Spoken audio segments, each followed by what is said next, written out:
Time's running out. I discovered my husband's affair with my sister. While in labor, his parents are helping me sue for every penny. Before the shock reveals could destroy my mental health. The hospital room was too bright. That's what I remember most clearly. The harsh fluorescent lights bearing down as another contraction tore through me. I was 19 hours into labor with our first child, my husband Michael pacing nervously beside the bed. My phone buzzed on the side table, and when Michael stepped out to get more ice chips, I reached for it. I wasn't snooping. I need to be clear about that. My sister Caroline had been texting updates to our family group chat all day, and I wanted to see who had responded. But Michael's phone had somehow gotten mixed up with mine. Identical cases, a mistake anyone could make. The message notification wasn't from our family chat. It was from Caroline directly to Michael. I can't keep lying to her. Being in that delivery room, watching her go through this while you hold her hand, knowing what we've done. I'm falling apart.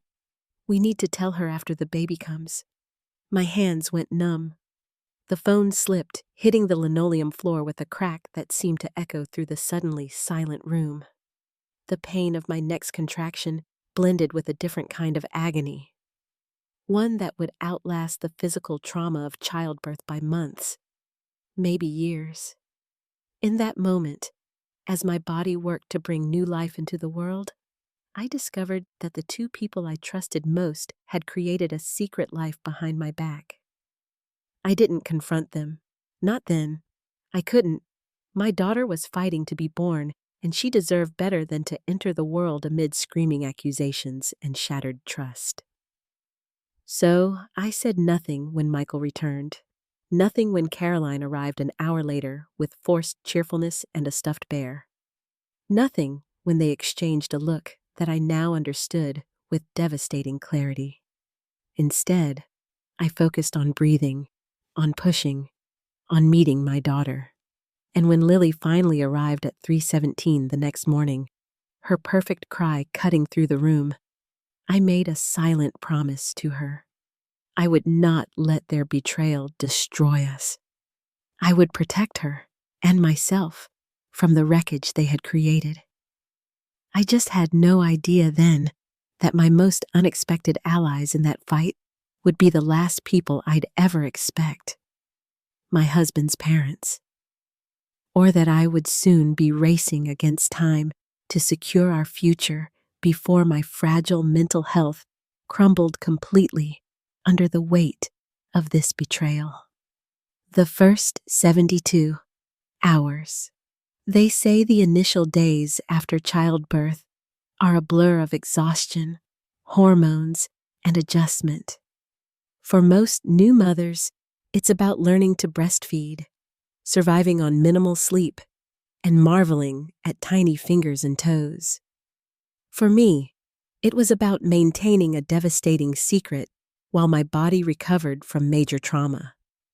About watching my husband and sister perform their roles, doting new father, excited new aunt, while knowing they had betrayed me in the most fundamental way possible. Every touch from Michael made my skin crawl. Every time Caroline cooed over Lily, I imagined her hands on my husband and had to fight the urge to snatch my baby away. But I said nothing.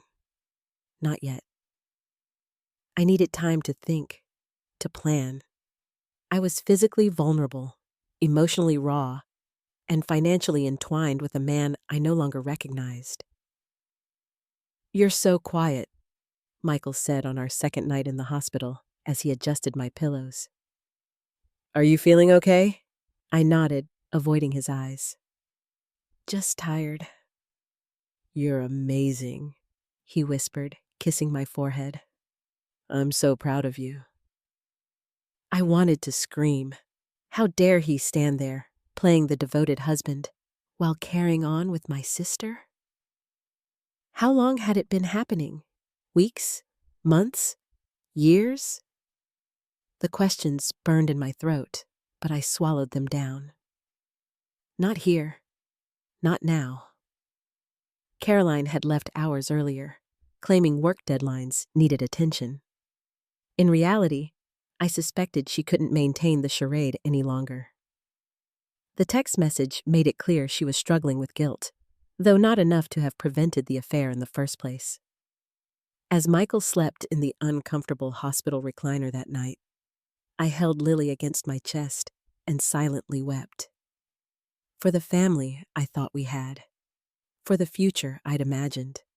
For the sister I'd trusted since childhood and the husband I'd promised forever to.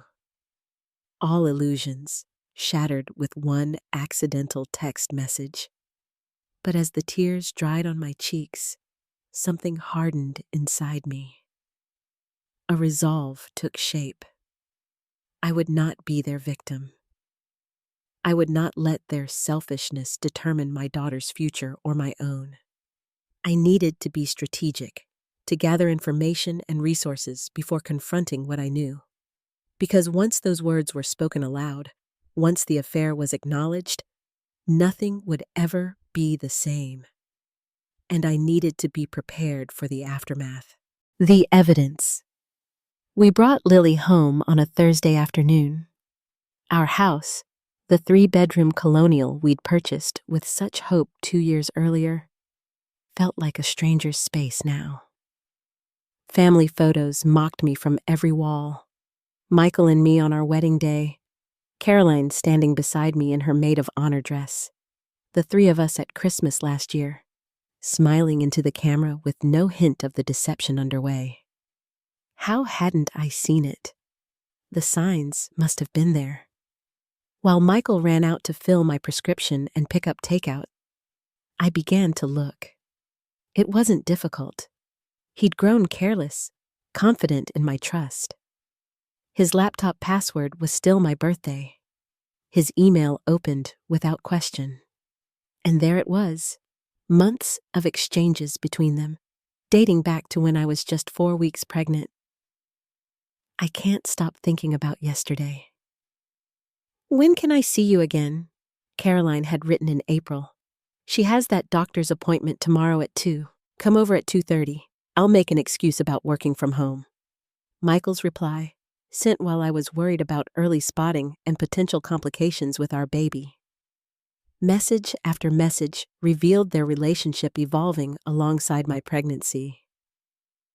As my body changed and my focus turned inward to the child growing inside me, they had turned to each other, finding excitement in the forbidden, justifying their betrayal through complaints about my mood swings, my fatigue, my preoccupation with the baby. "She's barely present anymore," Michael had written in my 7th month. "Everything is about the baby. I feel invisible." "I know," Caroline had responded. "She's always been like that. Tunnel vision when she wants something. Remember how she barely called when I went through that breakup last year? All about her promotion at work. We deserve to be happy too." Their revisionist history of me, painting me as selfish, self-absorbed, carved new wounds atop the betrayal.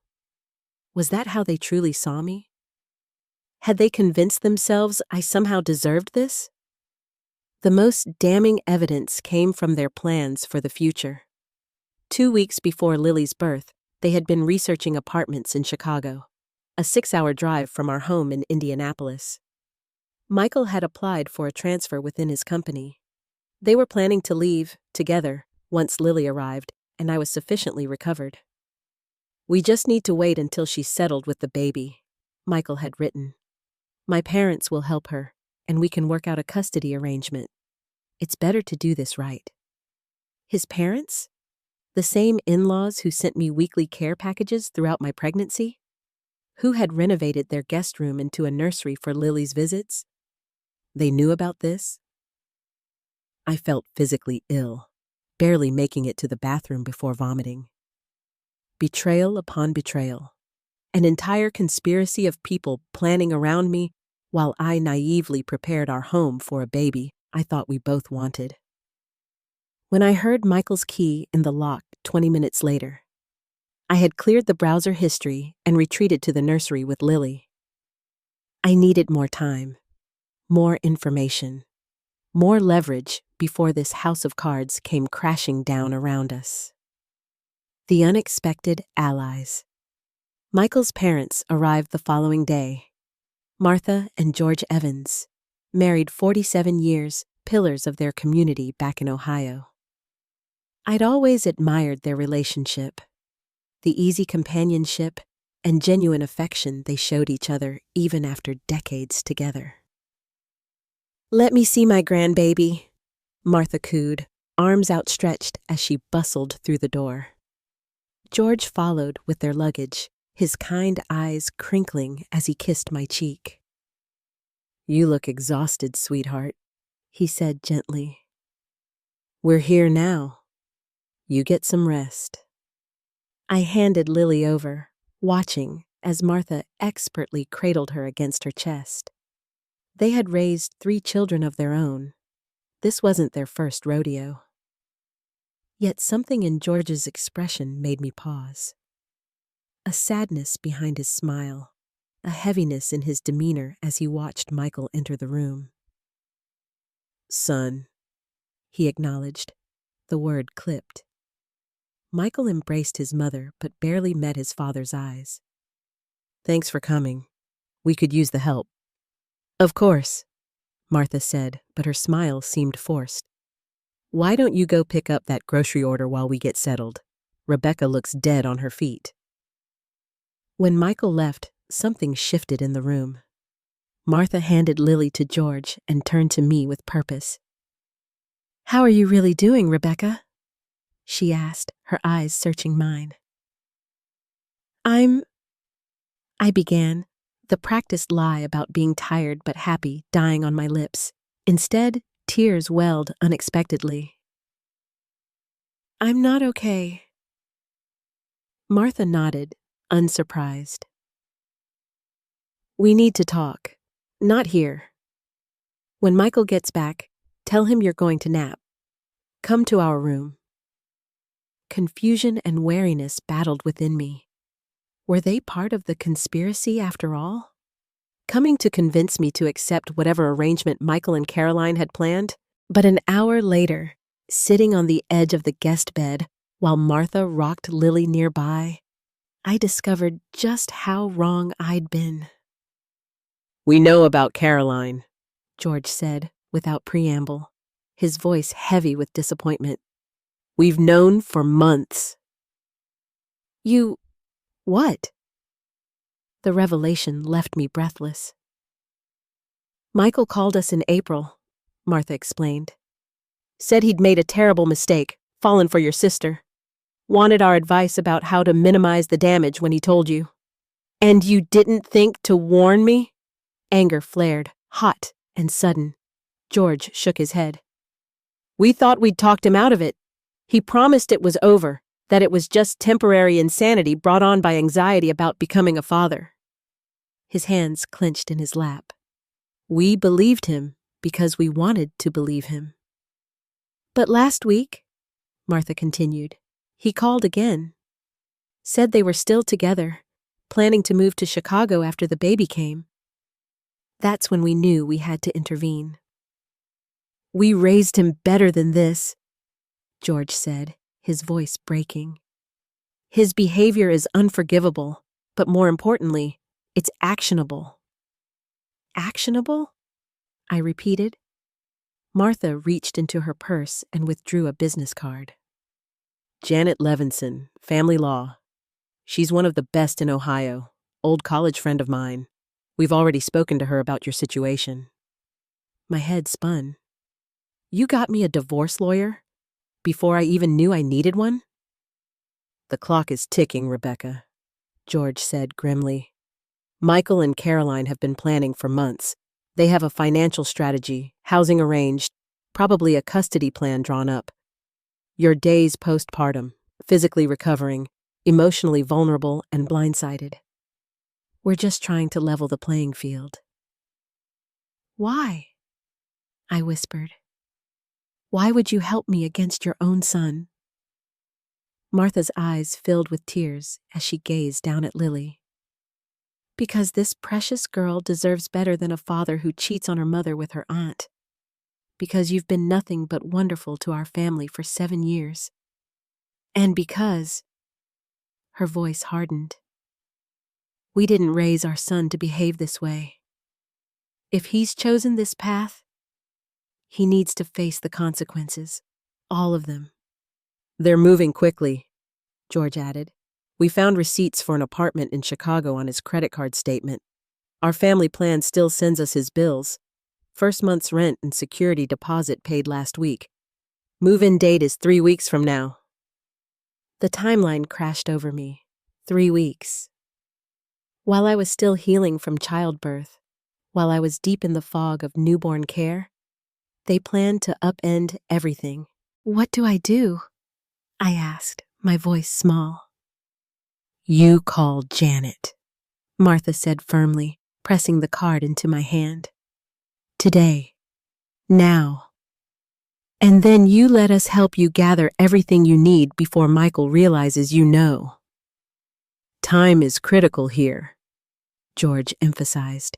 Not just for legal reasons, but for you. The longer you carry this secret while pretending everything is normal, the more damage it does to your mental health. We've seen it before with friends who went through betrayals. The deceit becomes its own trauma. As if summoned by his words, I felt the edges of my composure beginning to fray. The room seemed suddenly too bright, my breathing too shallow. Martha must have noticed because she quickly took my hand. You're stronger than you realize, she said softly. And you're not alone. We're here, and we're not going anywhere until you and Lily are secure. Looking into their determined faces, these people who should have been protecting their son's interests, but had instead chosen what was right, I felt the first faint stirring of hope.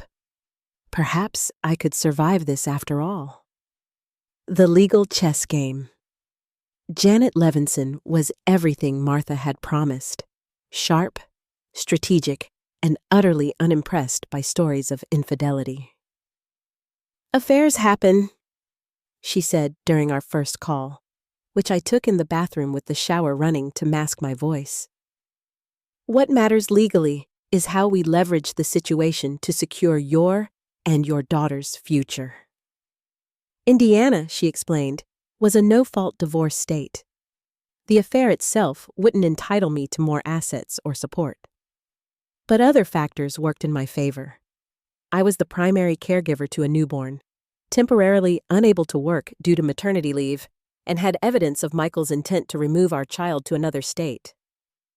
The text messages about the Chicago move are gold, Janet said. But we need more. Bank statements, credit card records, asset information. Can you access these without alerting him? Thanks to George's technical knowledge and Martha's distracting presence, we managed to gather extraordinary amounts of information over the next 3 days. What we discovered was worse than I'd imagined. Michael had been systematically moving money from our joint accounts to a private one for months. Small amounts that I hadn't noticed amid the bustle of pregnancy and work. He'd applied for a new credit card in his name only. He'd consulted with his own lawyer back in January based on a check I found in our financial records. Most disturbingly, he'd amended his life insurance policy to make Caroline the secondary beneficiary after Lily, removing me entirely.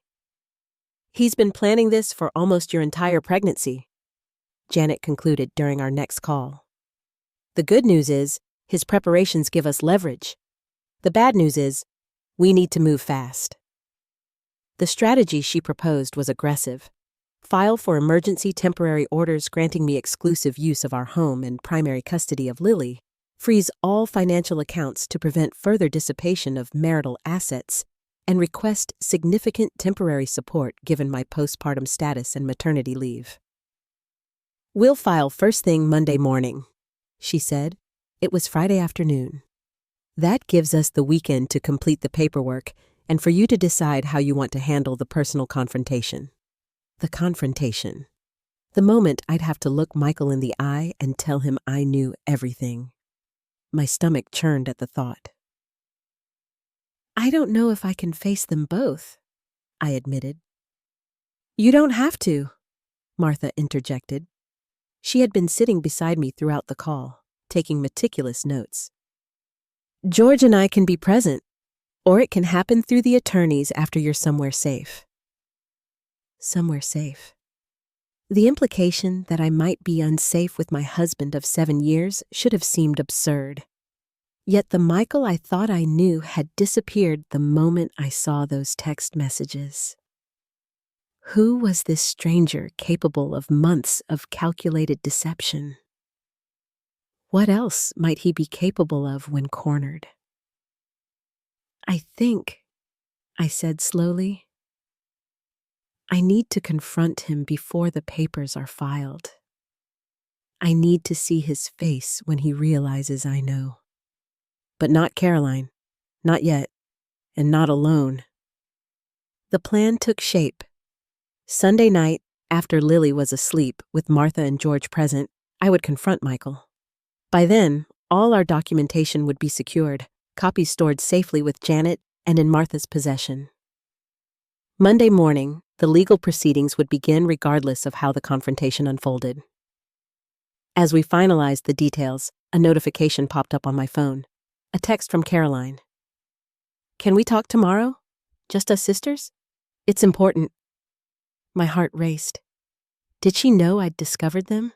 Was she planning to confess? Or was this part of their strategy? To have her break the news gently, play on our sisterly bond to manipulate me into accepting their plans?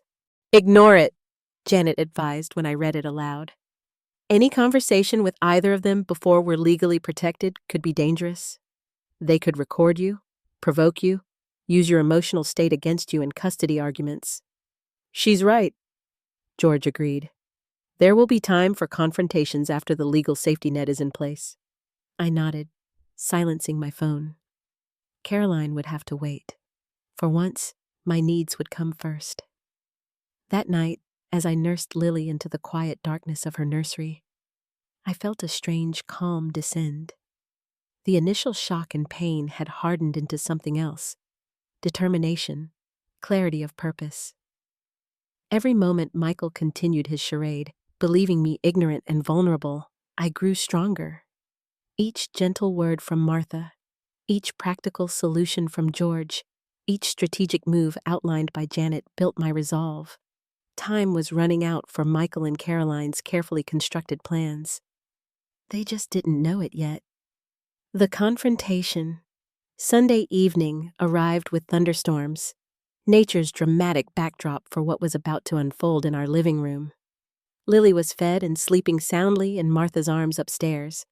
George sat in the armchair by the fireplace, his presence solid and reassuring. And I waited on the couch, heart pounding, as Michael returned from the grocery store. Sorry it took so long, he called from the hallway. The lines were crazy, and then I ran into...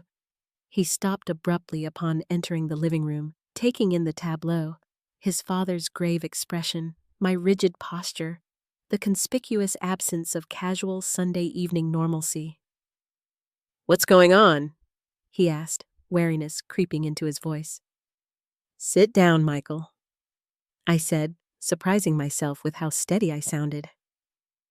We need to talk. He remained standing.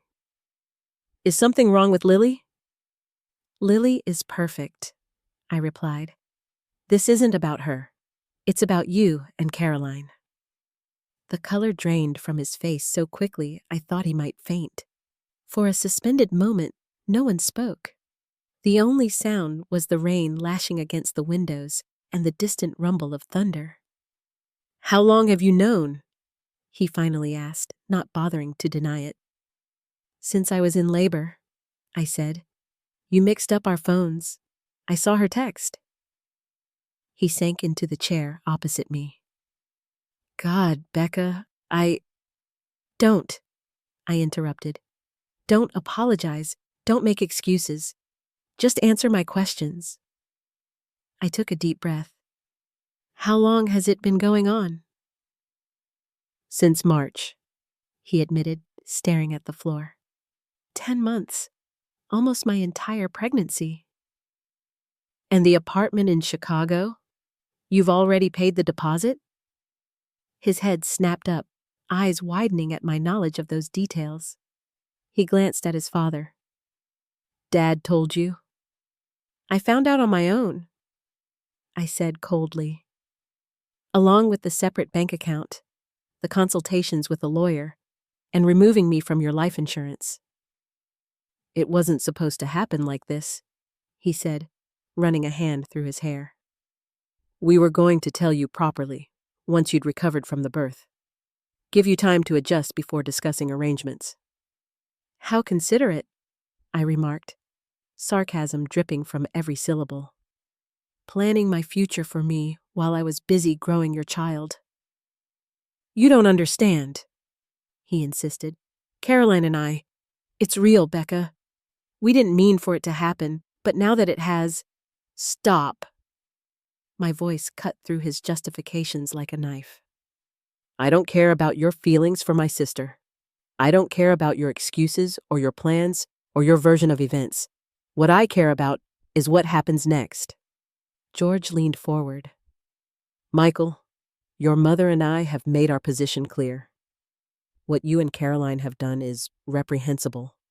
The way you've gone about it, the deception, the financial maneuvering, makes it worse. Michael's face hardened. Of course you'd take her side. You've always preferred Becca to any woman I dated. Even now, you're sitting here with her instead of trying to understand your own son. We understand perfectly, George replied, his voice steady. We raised you with values, with integrity. This isn't about preferring Rebecca.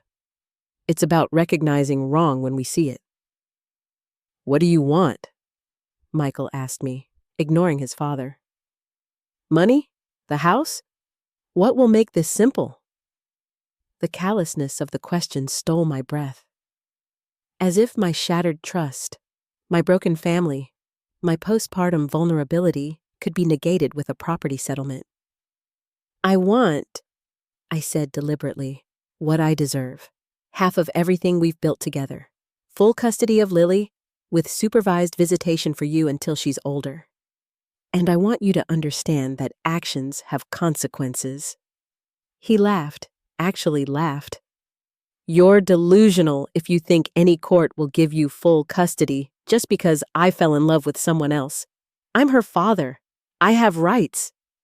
Rights you are planning to exercise from Chicago, I countered, without my knowledge or consent. We would have worked something out, he said dismissively. Been reasonable about it. The patronizing tone, the assumption that I would quietly accept whatever crumbs they offered, ignited something fierce within me. Tomorrow morning, I said evenly, my attorney is filing for emergency temporary orders freezing all our assets and establishing temporary custody of Lily. By noon, you will be served with divorce papers outlining my full demands. By evening, Caroline will be named as co-respondent in public court documents that anyone, her employers, her friends, our entire family, can access. His face contorted with shock, then anger. You wouldn't. I already have. I stood up, suddenly eager to end this conversation.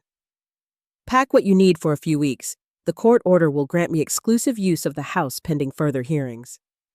You can't just throw me out of my own home, he protested. Watch me, I replied. And Michael, if you contact Caroline tonight to coordinate your stories or move any more money, it will only strengthen my case for financial malfeasance. As I turned to leave the room, he called after me, desperation edging into his voice. Becca, please, you're not thinking clearly. The stress, the hormones from childbirth, you're not yourself right now. I paused at the doorway, turning back to face the man I had once believed would love me forever.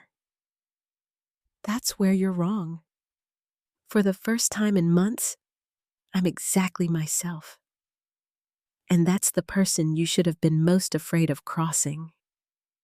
The aftermath and race against time. The next 24 hours unfolded exactly as Janet had planned.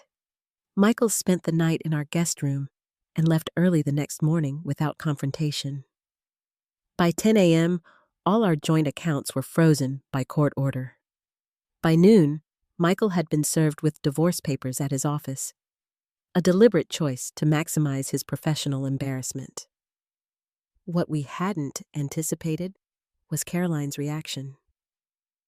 She arrived unannounced at the house that afternoon, eyes wild, makeup smeared from crying. "You have to let me explain," she begged from the doorway as Martha blocked her entry. "It's not what you think, Becca." "I think it's exactly what I think," I called from inside, unwilling to face her directly. 400 text messages and a lease in Chicago make things pretty clear. "He manipulated me," she cried. "He was unhappy, said you two were practically separated emotionally during your pregnancy. I made a terrible mistake, but I've ended it. That's what I wanted to tell you yesterday." The convenient timing of her supposed attack of conscience wasn't lost on me. More likely, Michael had warned her about the legal proceedings, and they were now implementing damage control. "Save it for your deposition," I replied, nodding to Martha to close the door. Caroline's desperate appeals continued via text and voicemail throughout the day, evolving from tearful apologies to angry accusations that I was being unreasonable, vindictive, unstable. Each message only strengthened my resolve and provided additional evidence for Janet's case file. But as the initial legal victories accumulated, I found myself struggling in ways I hadn't anticipated. Nights were the worst.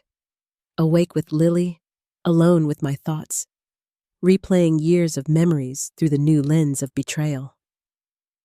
Had there been signs all along? Moments between Michael and Caroline that should have alerted me? How much of my marriage had been real, and how much a convenient cover for their relationship? The questions circled endlessly, robbing me of sleep beyond what Lily's newborn schedule already took. When I did sleep, nightmares jolted me awake. Visions of them laughing at my ignorance, planning their future, while I dutifully prepared a nursery and attended prenatal appointments alone. "This is normal," Martha assured me, finding me sobbing in the kitchen at 3 a.m., a week after the confrontation. "The trauma is settling in now that the immediate crisis has passed." "I feel like I'm losing my mind," I admitted, rocking Lily against my chest. "One minute I'm fine, making plans, feeling strong. The next I'm paralyzed, questioning everything, my judgment, my worth, my ability to ever trust anyone again." "That's why we need to move quickly with the legal proceedings," she said gently. "Every day you spend in limbo extends the psychological damage. Janet understands that. It's why she's pushing for an expedited hearing." She was right. Janet had prioritized speed in our strategy, arguing successfully that my postpartum status created unique vulnerabilities that the court needed to address promptly. A hearing was scheduled for just 10 days after the initial filing, practically light speed in family court terms.